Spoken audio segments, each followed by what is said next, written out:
The Scopes monkey trial of 1925 was a key event pitting the more fundamentalist Christian worldview, if you will, of the time versus the more modernist way of thinking. It started off with a man named John Scopes. He was a science teacher in Tennessee. He was accused of teaching Darwinian evolution in a public school. At the time in Tennessee, this was against the law. He was arrested. He was charged. If convicted, he would face a fine. Not necessarily any jail time or anything. However, it should be worth noting, playing devil's advocate, he taught from a textbook which was approved by the school board. He was placed on trial, and he was represented by the likes of Clarence Darrow, and the ACLU got involved. The newly formed ACLU got involved. So that was his defense team. The prosecution was E.T. Stewart. Basically, it's the local prosecutor. However, aiding him was William Jennings Bryan. Now, Bryan is a colossal figure, especially my home state of Nebraska. He comes from Nebraska. He ran for president several times. He was massively popular within the Democrat Party, but he was also a Christian fundamentalist. He believed that the Bible was not only breathed by God, but also a sort of moral code, if you will, for that should be used by all people. So and meanwhile, Darrow was more of a skeptic. He was an agnostic, etc., etc. So that leads to a clash between the two of them.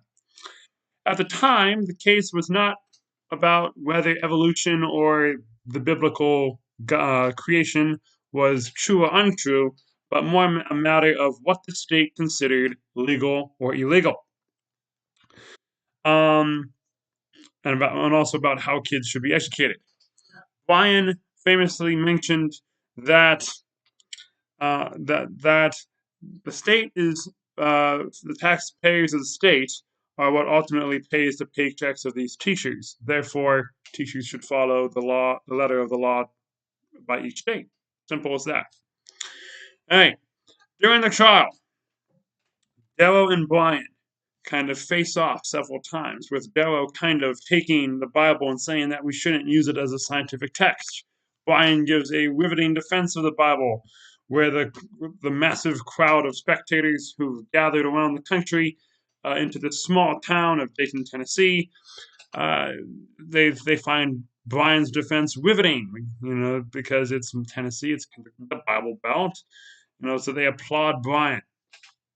Darrow, on the other hand, comes from Chicago. Much of what he says is kind of goes against what the people of Tennessee desire. That's neither here nor there. But anyways, this kind of clash between the two at several points. So in the end, Scopes is found guilty. He is convicted of a $100 fine, which is the equivalent of about $1,800 today, so a decent sum of money.